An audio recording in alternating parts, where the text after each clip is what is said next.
how to be a great CEO. You've all read tens, if not hundreds, and there have been thousands of books written on it for good reason. There are a lot of ways to be a great CEO. I think that it's true that there are some similar core principles, but the importance of the you factor, being yourself, playing on your individual character is so strong that it almost eliminates the validity of the principles. You start by using them and knowing them, but at the end of the day, they're shaped so much by who you are. So I'm very aware of that. What I say is going to draw on a lot of my experience. Maybe it works for you and maybe it doesn't. Maybe it helps you connect the dots. Maybe it doesn't. But hopefully it'll give you a different perspective on a couple of things, and that'll be worthwhile and that'll be a takeaway. Okay? I guess the other big takeaway is I want you, and this is actually big. It's probably tough at your relative ages, and I'm not going to guess exactly where we are for each of you, but I want you to think about the whole career, your whole career, and potentially in a whole different way than you have before. At least for some of you, I'd like to have you leave today really excited about the long-term outlook and the energy you bring to it in a totally different way. And the core to that comes from, I'm 70 years old, all right? And I mean this honestly, I'm probably more excited about the next steps for me professionally over the next 20 years than I was when I was 20. Seriously. I've started 2 new businesses in the last 6 months. And I promise you, God willing on the health side, I'll keep up that pace for a decade anyway. I want you all to kind of be excited about the fact that no doors have to close for you. I want you actually come away saying, holy smokes, I hadn't thought of it this way, but I don't ever have to fear losing my job. I don't want you to think you ever have to fear starting over or even be consumed by trying to find the perfect job.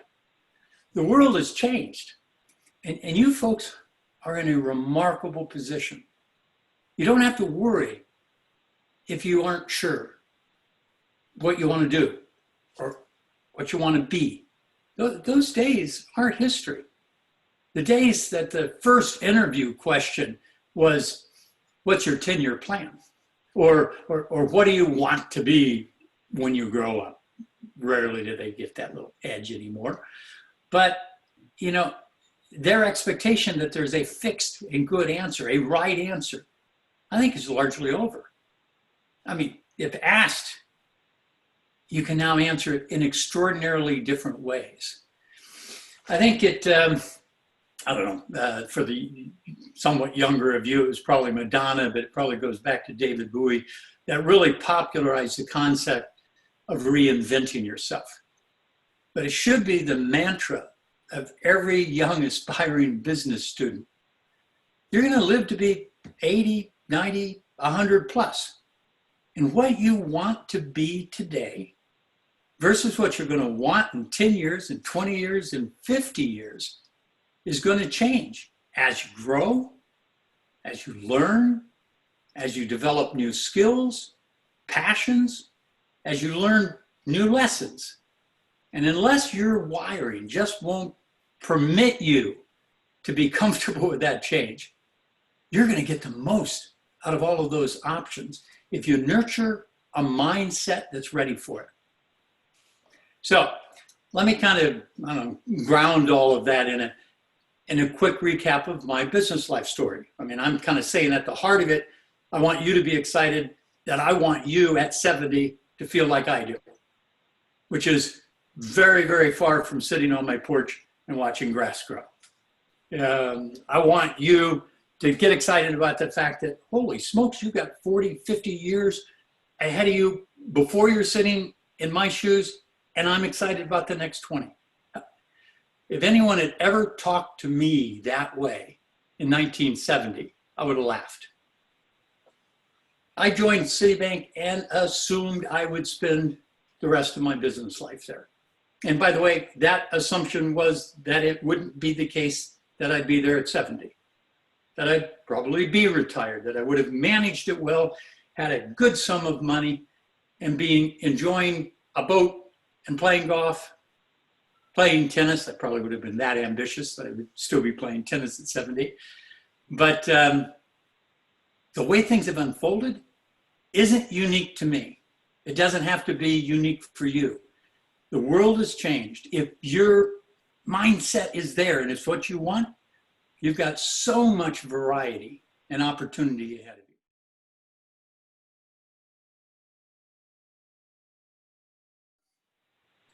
And I'm going to try to rattle to a certain point because you've probably seen it, but hearing it is different than reading it. And this is a quick tangent, which I'll probably do more than one time during this conversation, is open a window or two on the monitor. But I'll come back quickly to the base. If you do have an interview and you've read someone's CV, good, that gives you a framework. Ask them to give you a 2-minute summary of their CV. How they say it is incredibly important. So, quickie, born in the Midwest, middle class, lower middle class family, 3 brothers, so 4 boys, 4 generations of all boys. Went to public school, American public school. Ended up going to Brown University on a Scholar Athlete Award. Probably the first time I really thought hard about diversity, because I was considered a diversity candidate from Arizona, not from a private school of any sort. Good grades and a good athlete, and right time, right place, I guess. Out of Brown, though, wanted to see the world. That's what I knew. I'd grown up in Omaha, Nebraska. I wanted to see the world. So I looked at different corporations that had international programs, management training programs. Joined Citi. Now I'm going to do a fast forward. Sometime in Q&A, or if we ever have a chance to get together again, I've got probably a 15-minute story that's fascinating how I got to Citi versus somewhere else, but we're not going to do that right now. Quickly from Citi, I ended up being there almost 28 years, right? You might go, well, hold on, Truett, I thought we talked about a lot of change and a lot of opportunity. But in that time, I did indeed go international. I left the United States and lived in this order: Mexico, Brazil, Singapore, Tokyo, Hong Kong, London, Frankfurt, back to London, right? That's what Citi. I ended up retiring at a moment, stayed in the US for a couple of years, and then I did almost another 15 years in London again, and in global positions. Right, so there's your geographic spread. And we'll get to some of this in some of the Q&A. Learned a ton about me, strengths and weaknesses, and it compounded to build me to be the person that I am, that can bring what I can bring to a board or to any position. But there's more to it than that. During those 28 years, I started 16 different companies. And I'm going to address one of them specifically in a Q&A later. But the diversity, I started sports clubs. I produced a movie. I produced a couple of LPs, furniture company, 2 consulting companies. The furniture company was importing British reproductions, had them manufactured in Korea, came by container every other month, and I sold them to Brits in Hong Kong. Where's the pattern? There isn't, other than trying things, starting things, building things, right? And I guess I never had the passion to build any of them to be particularly big, other than when I left Citi. I left it to take a company public, which was in the e-commerce space. And in 6 months raised $250 million. Back in those days, that was a lot of money.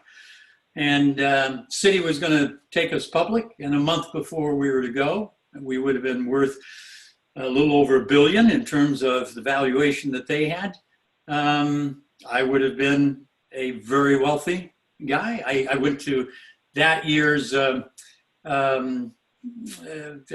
football match, the Super Bowl, and was wined and dined by EDS and Ross Perot, and got to have a private dinner with Cassius Clay because I was going to be rich. Didn't happen. And that story I can tell you a lot about because I learned a lot. The market crashed. We never got to go public. We had too much debt, too high a cash burn. So retired, ended up doing a lot of other things, ended up going back with Lloyd's Bank to London to join their board, and a whole new life suddenly took place. I was on the board of Virgin with Richard Branson. I was on the board of Towergate, an insurance company. I ran a private equity business for a decade and was on 13 different boards there. I got involved with Prince Charles, and through that, business in the community, chaired several of his boards and opened my eyes to a whole nother range of activities, which has become a huge definer of who I am. I'm rattling through this a little bit, but you can see these dramatic changes, almost nothing which was simply a continuation of what I was before. And during that time, really did get to that point where it gave me a freedom because I did not fear that I'd push the envelope, that, gee, if I lost this job as CEO of ANZ for the Americas, what would happen? I could have a certain courage to speak my mind, to run things the way I thought they should be run, without trepidation. And if I can't give you that without trepidation, but I think I can lure you to the fact that you don't have to be. You don't have to be afraid. Those intersections, when they come about, embrace them, because you will have grown and you should be seeking to grow. Take risks, make those jumps. And if you're so wired, and by the way, I hope there can be folks in the audience that go, holy smokes, I hear him, but no, I kind of like that first story that he told, where you join Citibank and you stay there for 45 years and you do very well and you have the boat and golf. I'm not critical if that's you, if that's your wiring, but don't think that that has to be the path. And one's not right and the other one's wrong. One's not better. It's suited to you. And we're going to come back to this often. The key, I remember a question that talked about, how to prepare for a first interview. There's a whole bunch of these things that relate to the single most important thing that you should be developing now. And to be frank, a large number of you probably are already where I'm about to describe. But if you aren't, work with someone, work with a mentor, work with a friend. But you have to know who you are. You have to develop a personal narrative. And that personal narrative means I happen to mentor, and I mentor probably half a dozen students every 6 months. And I've got 6 right now that I'm working with at Portledge, helping them get comfortable with interviewing. And I could give you a long list, so be sure to ask this, research that, and we can talk a little bit about that later. One of you asked about preparing for a board meeting. But at the heart of comfort is to really know how to address who you are, what motivates you. Because what anyone will be looking for down the road won't be beyond the core skills that are needed for the job. And there will be. The differentiator of hire you or the next person that has those skills is whether or not your attitude, how you're wired, and how well you know both your strengths and your weaknesses. They're going to hire that, because that they can rely on. That they then know that when you say, I'm disciplined, I'm hardworking, I'm driven, my methodology of thought is, they can rely on that. and they can connect the dots themselves, and they say, that's who I want. The skill base is there, but the person that I'm looking for, they've described. They understand themselves. Yeah, maybe Truett, one question was, what are the must-haves for a board member and or a CEO? Yeah, okay. And that's directly on the questions here. So let's do that. Let's just go into, your number one question here is, what are the must-haves to become a CEO? And if it's okay with you guys, I think it works well the way Professor put this together. There's 4 or 5 questions that are on CEO, and then board, and then broader. So let's try to knock some of those out. The must-haves to become a CEO. Now and then when I'm answering this sort of thing, I'm going to try to be really crisp, right? You can spin a lot of these things in great detail. I'm going to try to avoid some of that, even if simplifying is just that. You know full well it's simplified.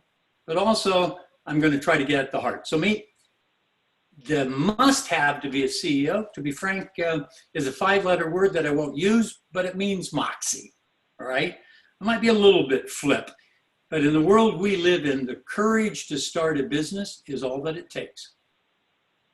And I'm telling you, I coach people who are 40 and 50, and they say, I've always wanted to be an entrepreneur. And I tend to say, I hope that you don't take this wrong, but I don't think you are. You don't get to 40 and 50 and say you want to be an entrepreneur, you've never started anything, because you're not wired for it. There are fresh ideas you come across every single day. And the key is just have some guts, get out there and start it, right? Now, at the heart of that, sometimes what you're really asking is what's it take to become a CEO of a major corporation, or maybe to become a successful long-term CEO of any sized companies. And I will try to be practical, and I'm not likely to give you anything terribly new. If I name 3 or 4 things, though, you'll hear me come back on these or variations of these. Number 1, obviously, is a vision.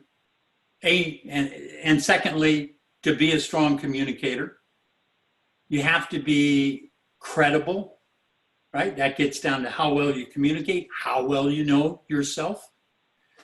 You've got to be driven and have discipline and perseverance. And then my kind of twist at you doesn't drive, discipline, and perseverance. I could say, hey, those all make sense and they have a certain connectedness, right? Work hard, understand goals, have a vision, persevere, but anticipation. And it's a favorite of mine, I think, a highly underrated quality. And it works in personal relationships. It works in sports. I'm actually quite good at tennis. I've got, excuse the language, shitty form. I'm halfway decent. Why? I figure out where they're going, where the ball's going, and I'm there. And there's other things. You got to be reasonably athletic, but anticipation. The world changes. You're made CEO of a company at point X. It's going to change. It's going to move, and you need to anticipate it to be a great CEO.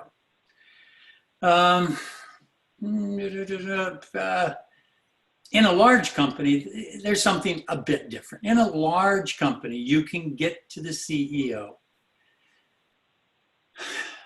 through hard work, continuous good effort, a success record, taking advantage of opportunities within the company to broaden, nurture relationships, manage up as well as you manage down.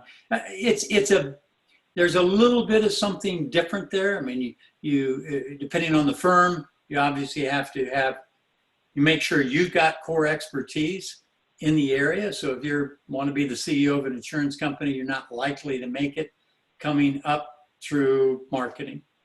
If you wanted to be CEO of Citi, you're not likely to get there coming up as a technologist, or the CEO of Procter & Gamble without having marketing. Right? There's no genius in my saying that. Throughout this conversation, I'm going to focus more on the idea of getting to a CEO through either starting a company, getting involved in a startup, or developing a sufficiently broad set of experiences in running different things that you can be, through a search firm, search to be CEO of a company that you didn't grow up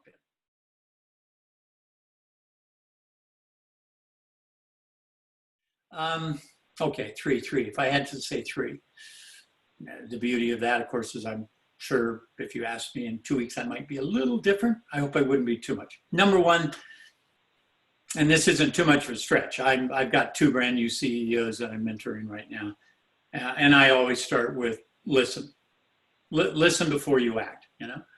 Don't advocate changes based on what worked before.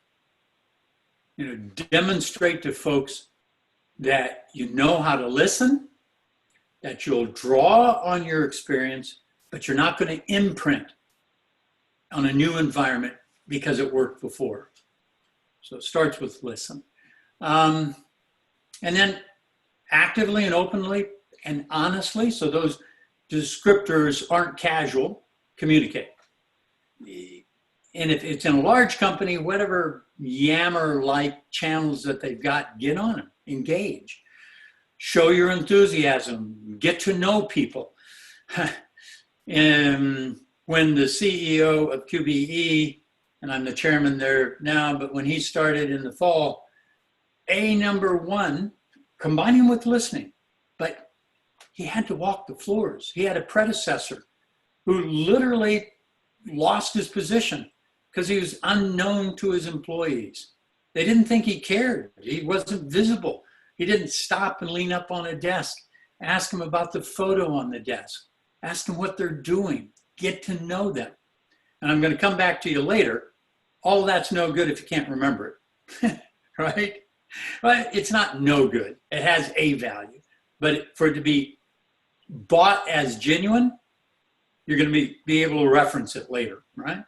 And I'd say the third, so listen, it's the communication and engagement element. And then I say focus on whatever values and behavior schematic the company has. Demonstrate that it's important to you. Evidence it in small ways. You know, how you hold meetings, how you engage with people. One of the first things I did at Lloyd's way back when was get everybody to focus on how they picked up the phone. Because we were trying to dramatically change our reputation in the marketplace. And we were focusing on being a relationship bank. And at the heart of that is trust and respect. So I'll give you 2 little quick examples. On the phone thing, I said, you know, people pick up the phone and Lloyd's TSB, what can I do to help you? And someone, and so this is how small it is. I want to care about how you deal with a unintended call, a call for someone else. So I pick it up, I greet, and they go, I'm sorry, I'm calling Suresh, or I am calling this department, and I'm going to transfer them. And there's this tiny split second where you can have an incredible impact. If what you do is say, oh, well, that would be Suresh Gupta. I'm going to pass you on to him. He's fantastic. He's on this exchange, blah, blah. Well, what just happened? He's fantastic. I mean, how much effort did that take? But what does it say? Number one, it lifts the expectations of the listener. It says, I know Suresh. It says, I like and respect Suresh, right? It communicates energy, attitude, values, right? How I run meetings. I'm very quickly, right? I've started over several times. I've been CEO in new environments. And a reputation that says I care about time. And I make it clear why I care about time. You know, I start meetings on time, and more important than start meetings on time, I end meetings on time. And this would be a part of my little speech as to why. I mean, let's not get carried away. If the meeting's important, you let it run, don't you? No, you're in a senior position. You hold a meeting. You say the meeting's over at 2:30. Now, because I've got time and things are going a certain way, we run late. It makes you late for all of your commitments. I'm senior, hard for you to walk out, hard for you to pick up at 2:30 and say, sorry, Truett, and walk out. You should, I'm going to give you the liberty to do that if I can't discipline myself. But you hear the elements that are in there. I'm respecting you and your time. I regard for a meeting to be well managed and end on time, it's my responsibility to design it well. You know, these are messages that are being sent in terms of your value.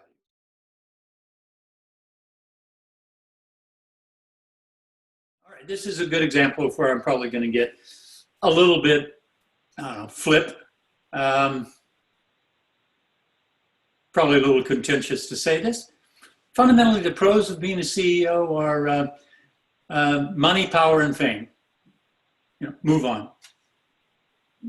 I won't be quite that flip, but I'm not going to spend much time on it.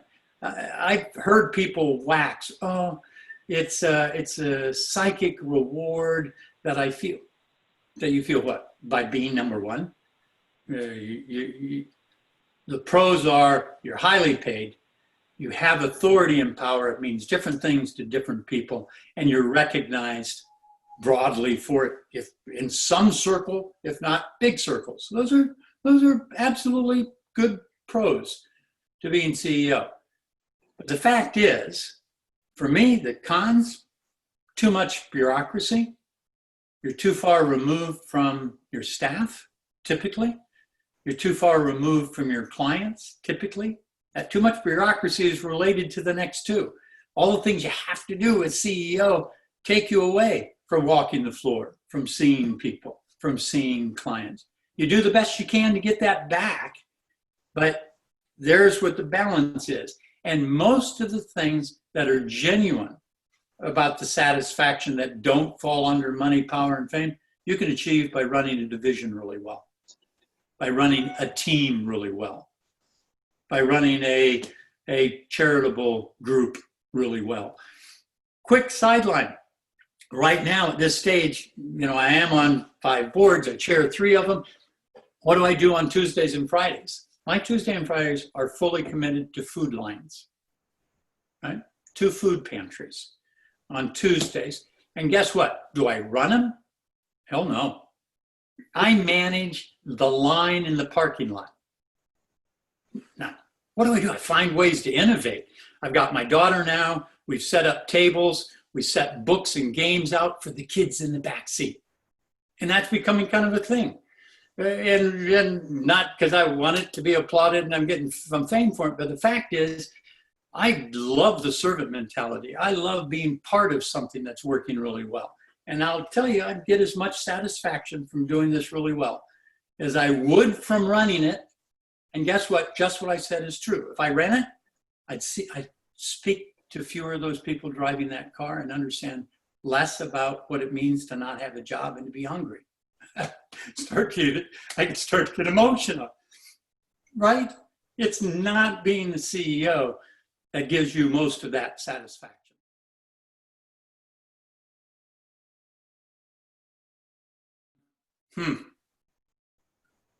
Interesting. I mean, because obviously, I've got several CEOs. A couple of them are fairly new.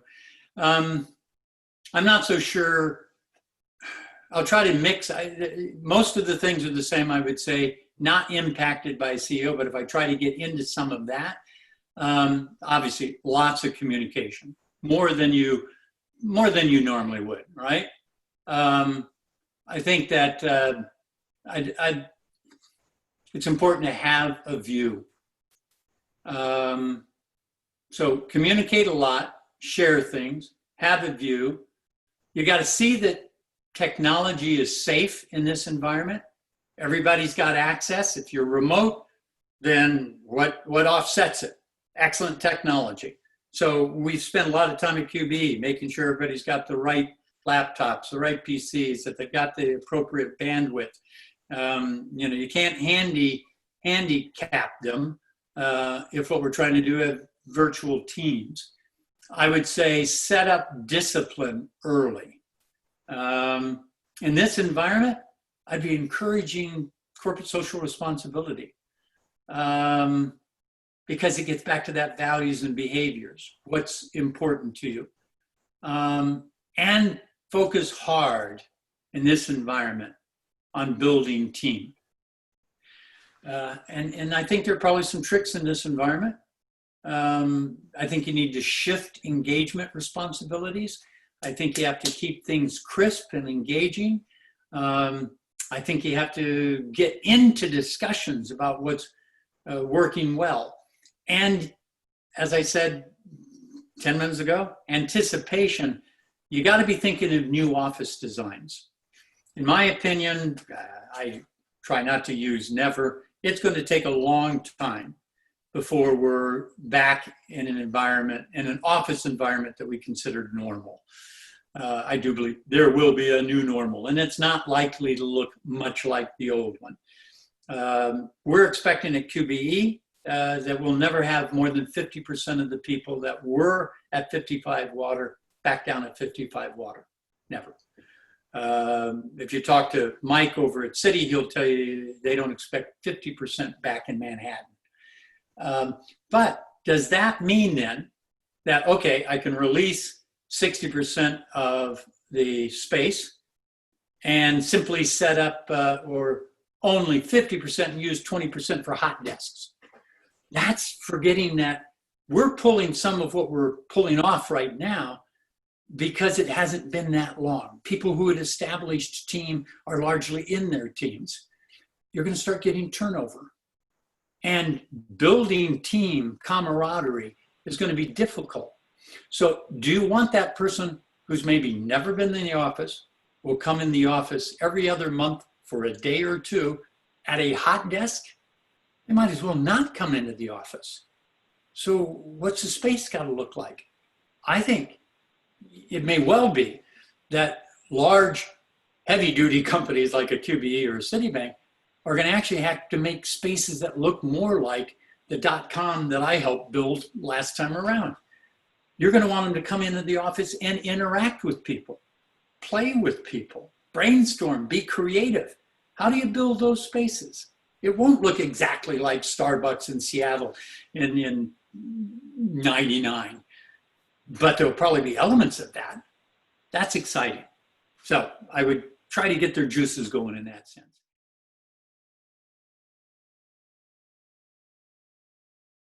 On the when do you know, that's, I don't think I have, and I'm not sure there is a perfect answer for that. The classic, when you know, talking about love and such, yeah, give me a break. That's not certainly helpful. Gee, thanks. I'll know when I know. I wouldn't have asked the question. I think that you don't know. Part of what I'm encouraging you is if you have appetite and if you know yourself, and that gets back to that personal narrative, and if you think you're wired to take chances, then don't rely on the fact that you're going to know you can do it to do it. Know that you're going to grow through trying. And that combination of wiring and the hunger is enough. You don't need to know. And I don't think you will.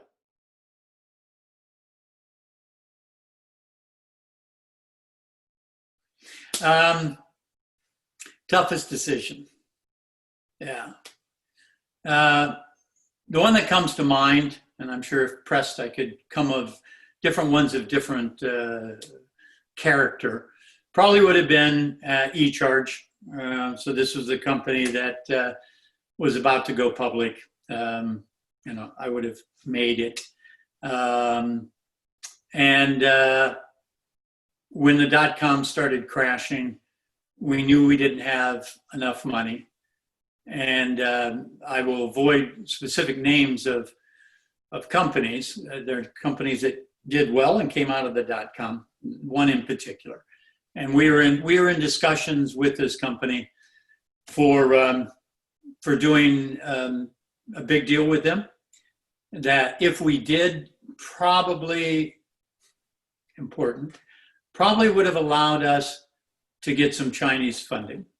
We had a Chinese group that was on the cusp, even as the market started to go. And had we come back and we said, we've got this contract, they might have put the money in, and we might have gotten through that period. There's lots of things I would have had to have done at that time in terms of getting our costs down, but there was that opportunity. And I sat down with my board, and I took them through it. And the decision was, of course, not to reveal to this company how precarious our position was. And by precarious, at that point, I had covered out of my personal pocket the last payroll of the entire company, 200 people. That's precarious, right? You aren't going to make it to the next payroll without going into your pocket again. And I couldn't do that many times. The question, of course, was, if you didn't tell them that, and we didn't get the Chinese funding, then they could have been drawn under by us. We could have screwed them, right? And, a lot of people depending on me, because you can say, well, Truett, that's easy, come on. It's easy in philosophy, right? Be honest, okay, you gotta be honest. Lives, families, fortunes, all were hanging. And we said we had to do the right thing. We had to tell them how precarious our position was, and they decided not to give us the contract. And we folded, sold the IP, and I went to work on finding, which I did, jobs for everybody in the company. But we folded. That was tough.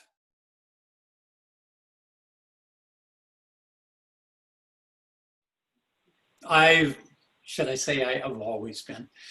I have always been a big champion of diversity in the workplace. And there are lots of examples, and my answer, I'm going to quickly get through the part that pats me on the back, right? I brought A.T. Chewbacca into Lloyd's Banking Group.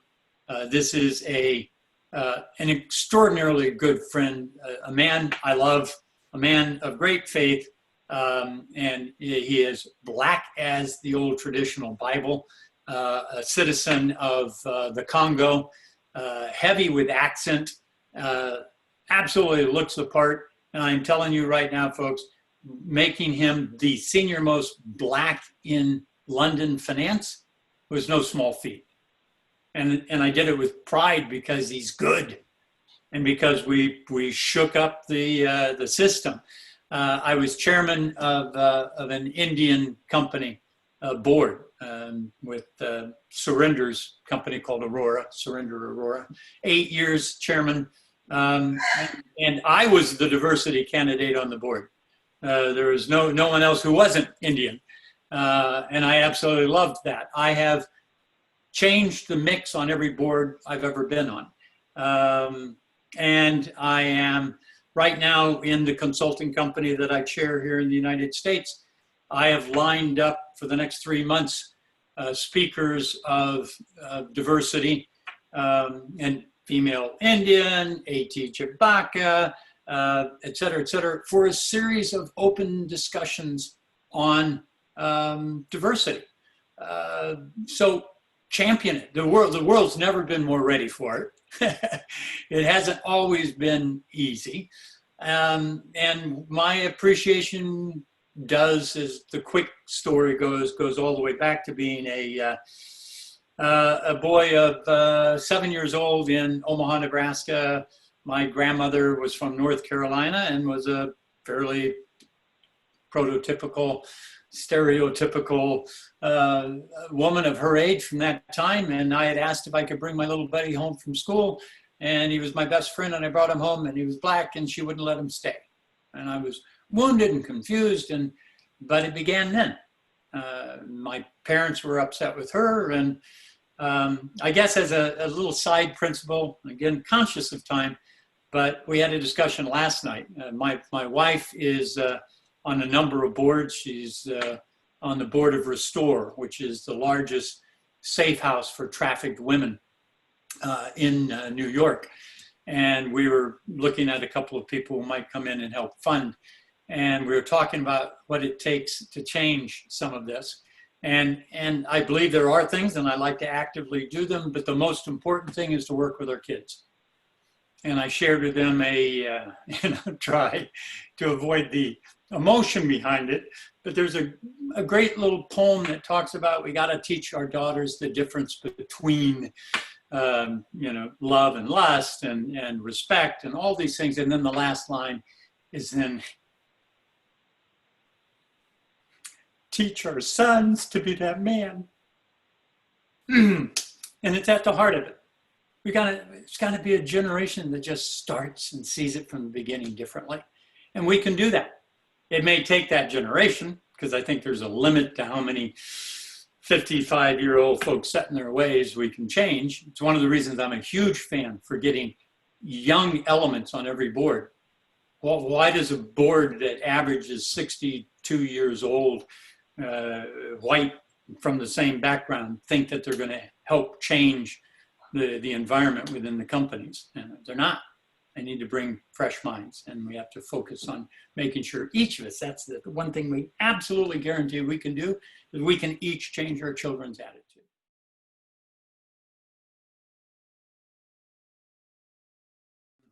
The quality, I'm going to go very directly to that, and then I'm going to back up and expand a little bit, because there's a message I would like to probably leave with all of you. But in terms of the qualities, a great listener, great communicator. Gee, have we gone there before? Those are absolutely a part of being a board member, but then it does change. You are a board, you're not an executive. You actually don't have to run the company, and in fact, you're not supposed to run the company. You are oversight. So I'm going to go from the qualities of listening and communicating to you know how to get the most out of a collective. And a lot of folks go, oh no, I'm sorry, that's the chair. No. That's a quality of the chair, but I look for board members that know how to do it. It gets back to the respect. They give time to listen to the other board member. They listen to what the other board member is worried about, and they show that in the way they come back. So this, you've heard the comparisons or the metaphors with the orchestra. A board is a collective. It's no good if it's fragmented. And I mean no good. That's one of those absolutes I'll go for. It needs to draw on. If the chairman has built it well, the chairman, he or she has drawn different talents and different skills. And you lose that if you don't know how to get it out, how to draw out from everybody what they've got inside them in a way that can be assimilated. I was on a call maybe a week ago that had 6 Black board NEDs from different companies sharing their experience. And I loved one of the guys. He said, I love this job because I don't have to give answers at all. My job is to ask tough questions. Ooh. I said, you know what? Yeah, that's it. And tell you what, how can you ask tough questions? You do your homework. You've got an analytical mind. Each of you, I really liked your decks because you basically said, what is the problem? Right? You start there, that's listening. What's the problem? And then you start with different approaches to solving the problem. Your job on the board is not to solve it. You understand the problem and you challenge the executives with solving it. Right? And so there are some different characteristics. I think you can have someone who's never been a CEO and could be a very good board member. And I'd probably make the comparison to a really good consultant. Doesn't have to be or have been a CEO. Their gift is in methodology of thought, the analytics, asking the right questions, right? Having a structure. That's all good on the board, not the same. Now, at the chairman level, there are some really gifts to being a good, like one of the questions was quite good. It said, how about the relationship between the board? And the heart of that starts with, you don't threaten the CEO. The moment the CEO thinks I want his job, it's broken. What And therefore one of the attributes, one of the qualities is that it's clear that you want the CEO and the executive team to succeed.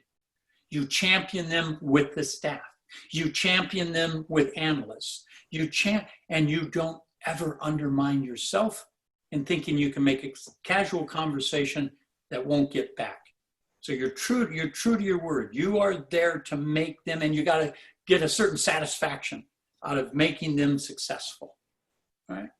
I will say to all of you, start as early as you can. One of the biggest mistakes of my generation is no one coached people on how to be a board member. And I have a handful of people I'm trying to help today who are in their 60s, very successful people, and almost no chance of making it on the board. They go, Truett, I ran a company, I built this, I did. Yeah, I said, but guess what? You're back to being 21, knocking on the door of a company and saying, I'd like to work there. And they say, have you ever run a restaurant? And you say, no. I said, well, we need someone who's run a restaurant. He said, but you're not going to hire me to run a restaurant. It's the classic wheel. And 60-year-old people who have no board experience have very difficult times joining a board. So if I could coach any one of you, I would very quickly say, get on boards. And you go, how do you do that? You'll probably do it by joining an association. And getting on the board of the association simply means work hard. And they'll promote you. They'll see it and they'll promote you and they'll ask you to be on the board in no time. Look for a charity. And you might go, oh, but it's very hard to get on a big charity. That's right. So you don't get on a big charity. Get on a small charity. If you want to be clever, pay attention to who's on the small charity board and understand their board linkages. And then you get on when you have the time to do it. You do it right. You will impress. You will get on the next board. And you build that as a pattern. And then it's easy when you turn 40. I calculate, I have been on 42 boards. The first one was difficult. I have my pick now, all right? But I've built that, and you guys need to start now. My first board, I was 28. What was it? 3 of us bought a warehouse in Cleveland and converted it to a squash and social club. I'm sorry, though. It was a board. It was my board. I had one of 3 guys on it, but that made it that much easier for me to get on the next board.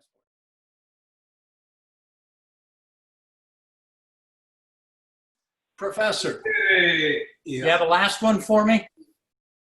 Truett, how time consuming is it? If you have a full-time job, can you still be credible as a board member? Yeah. Interesting. I just did a talk like this for QBE. It was kind of fun. I had 1,000. It was our largest one of these Zoom. We call them cafes, and this was a cafe with the chairman of your company at QBE. So we had 1,000 people online, and one of the questions ended up, how much time does it take? And I tell you, taking the math is actually helpful for all of you to get an idea. Generally speaking, for a listed company, a public company, or a big private company that's run like a public company, they'll tell you you have to plan on 40 days. Now, interesting, you kind of hear that and you go, hey, that sounds pretty easy. Most people ignore the fact, do your math. The typical CEO only works 180 business days. Right? That's minus weekends, which you know he does work, but minus weekends, minus holidays, and minus vacation, 180 to 200 max. And guess what? Shows how math works, how logic works, equations work. You could probably handle 4 board jobs if they were full-time, 160. Now you get the sloppiness of you will work weekends. You'll respond when they ask you to. But and then if you have 4 boards, 4 or 5, that's 200 days. It's a full-time job. All right. Now, tons of other fun questions. How do you manage that? I'm a big fan on work-life balance. How do you manage that? I'm a big fan of the importance of faith in your life, of family in your life, and you wind those together to make that work. Not by making them separate, but by meshing them. So you're efficient in what you believe and what you love and what you do as work.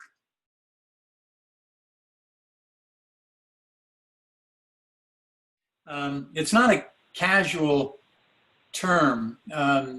Over the years, it's been very, very consistent. When that asked and I'm on stage and someone says, you know, how do you manage these things? To me, they are integrated. I think I referenced on the food line.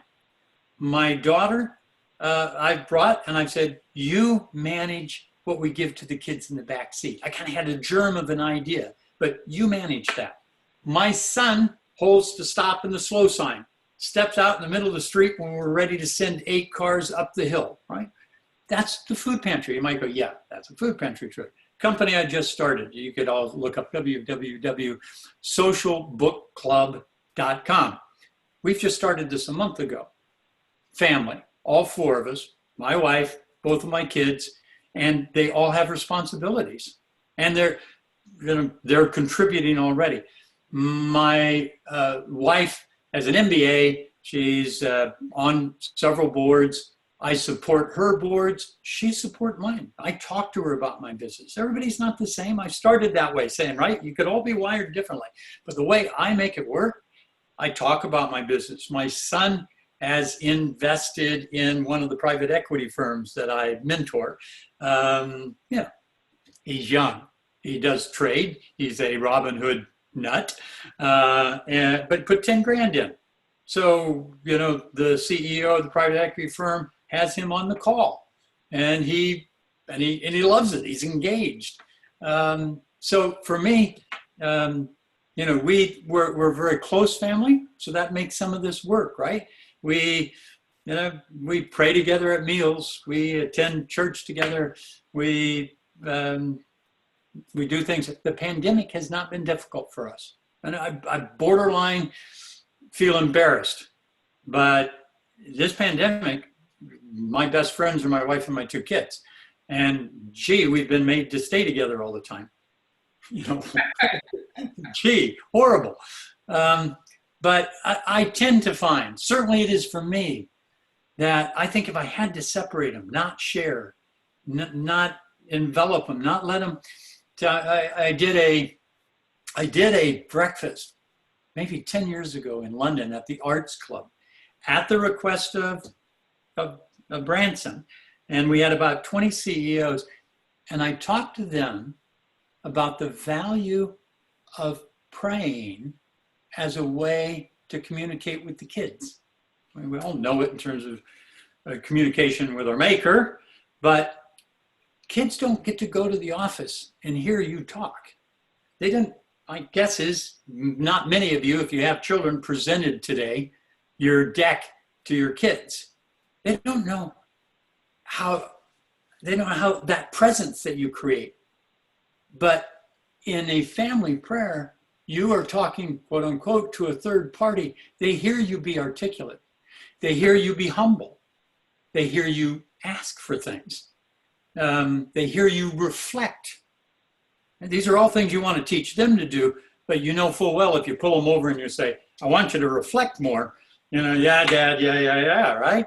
This is this great environment where they can see you and you can model not just behavior, but attitude, right?